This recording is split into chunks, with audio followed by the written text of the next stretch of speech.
आज हम घरों में जैविक रूप से गमलों में सब्जियां लगाने के लिए मिश्रण बनाने की विधि सीखेंगे। ये कोकोपीट है, ये खाद है। इसमें गाय का गोबर, केंचुए की खाद, बकरी की खाद, अ, जितने भी घास खाने वाले शाकाहारी जानवर हैं, आप उनके गोबर या बीट से खाद बना सकते हैं। खाद वह होता है जो 3 महीने से अधिक पुराना गोबर होता है। अब आप इसे बहुत अच्छे से मिला लीजिए। बहुत ही अच्छे से हम इसको मिलाएंगे ताकि हमें पता चल जाए कि हमारे मिश्रण के अंदर किसी तरह की सूखी टहनियाँ या सूखे पत्ते या पत्थर या प्लास्टिक के कोई कण न हो। इसमें हमें सिर्फ और सिर्फ न्यूट्रिशन डालना है। पृथ्वी को ये 6 इंच की जो टॉप सॉइल होती है, जिसमें खेती होती है, जिसमें उत्पादन होता है, खाने योग्य सब्जियां और पौधे जहाँ पे लग सकें, इस तरह की टॉप सॉइल को तैयार करने में 700 साल लगते हैं। देखिए, प्लास्टिक का छोटा सा कण भी यदि आपको नज़र में आता है तो उसे हटा दीजिए, क्योंकि ये मिट्टी में जो हवा का प्रवाह है उसको ब्लॉक कर देता है। हमें ध्यान रखना है कि हमारा जो मीडियम है, हमारा जो मिश्रण है, वह न तो बहुत चिकना हो और न बहुत रेतीला हो, बिल्कुल बीच का होना चाहिए। हाथ से लड्डू बनाएं तो लड्डू बन जाना चाहिए और खोलें तो बिखर जाना चाहिए। अच्छे से मिला के आप देख लीजिए। आप अंगुली डाल के भी देख सकते हैं। यदि मिट्टी चिपकती है तो इसका मतलब वह चिकना है, और इसमें आपको थोड़ा इसको रेत डाल के, या अभी हम एक एक करके चीज़ें डालेंगे, इससे बैलेंस आता है। ये पहले हम डाल रहे हैं नीम की खली, और इसमें है सूडोमोनास नाम की फंगस। ये मिश्रण में जाके अपने आप मल्टीप्लाई हो जाएगी। जी हाँ, फंगस पौधों के लिए ज़रूरी होती है। अब ये हमने डाला है रॉक फॉस्फेट। जब हमारा पौधा फूल देगा और फ्रूटिंग स्टेज पे आएगा, फल और फूल के लिए फास्फोरस बहुत ज़रूरी है। रॉक फॉस्फेट एक बहुत ही उम्दा माध्यम है फास्फोरस देने का। और अब हम डाल रहे परलाइट। ज़रूरी नहीं है कि आप परलाइट डालें, मेरे पास रखा था तो मैंने डाल दिया।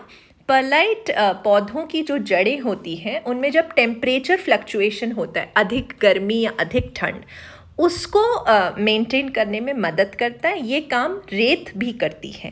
यदि आपको सरलता से रेत मिल जाए तो आप रेत डाल दीजिए। अब हम डाल रहे हैं इसमें डायटोमिशियस अर्थ और चूना।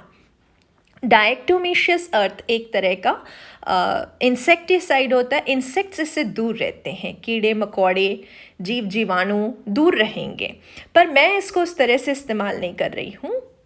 जिप्सम है ये। जिप्सम मैग्नीशियम और कैल्शियम के रेशियो को मिट्टी में बैलेंस करने में मदद करता है। ये बोन मील है, हड्डियों का चूरा। बहुत तेज़ महक आती है इससे। आप अगर घर में खुद से बना रहे हैं तो मुंह पे मास्क ज़रूर पहन के रखिए। तो डायटोमिशियस अर्थ हमने अंदर डाली है, वो नीचे के लेयर में हमने डाली है। और अब हम इस मिश्रण को अच्छे से मिला लेंगे। चूने से पौधों को कैल्शियम मिलता है, और डायटोमिशियस अर्थ यहाँ पर मॉइस्चर को रिटेन करने का काम करेगी हमारे लिए। किसी भी तरह के प्लास्टिक के देखिए छोटे छोटे से कण भी अगर हैं तो इसको हम अपने मिश्रण से हटा देंगे। ये वर्मीक्यूलाइट है। वर्मीक्यूलाइट भी एक नेचुरल इंग्रेडिएंट है। ये माइनिंग से मिलता है। देखिए कितना सुंदर सुनहरा सोने की पाउडर के जैसा लग रहा है। ये ड्रेनेज कैपेसिटी को अच्छा बनाता है हमारे मिश्रण की। आप डालें तो अच्छा होगा, ना डालें तो आवश्यक नहीं है। ये मेटाराइजियम है। मेटाराइजियम थोड़ा सा नीम की खली में मिला के हम डाल रहे हैं। इसे टर्माइट्स की अगर प्रॉब्लम है तो टर्माइट्स इससे दूर रहेंगे, क्योंकि हम जैविक रूप से सब्जियां लगाएंगे। मैं किसी भी तरह के केमिकल्स का, आर्टिफिशियल केमिकल का इस्तेमाल नहीं करती हूँ, तो इसीलिए इस बात का मैं ध्यान रखती हूँ कि मेरा मिश्रण बहुत उम्दा हो। ये ट्राइकोडर्मा है, ये भी एक तरह की फंगस है। ये बेनिफिशियल फंगस है जो मल्टीप्लाई होगी पॉटिंग मिक्स में और मेरी मिट्टी को, मेरे मिश्रण को बेहतर बनाएगी।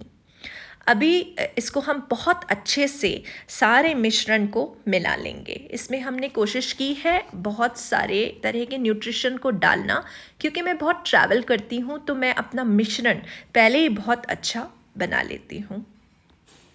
अभी हम इसमें एक चीज़ और डालेंगे। देखिए, सूखी पत्तियां और टहनियाँ निकालते जाना है क्योंकि वो फंगस को इनवाइट करेगी। वो एक नेचुरल प्रोसेस है। जब भी कुछ सूखता है तो फिर फंगस उसको डीके करने में मदद करती है। मल्च की तरह आप सूखी टहनियाँ और पत्तियों का इस्तेमाल कर सकते हैं, लेकिन मिश्रण के अंदर न डालें। ऐसे ही डायक्टोमिशियस अर्थ अगर आप उसकी रेखा अगर लक्ष्मण रेखा की तरह खींच देते हैं तो इंसेक्ट्स उससे दूर भागते हैं। ये सीवीड का एक्सट्रैक्ट है। ये माइक्रोन्यूट्रिएंट्स प्रोवाइड करता है आपकी मिट्टी को।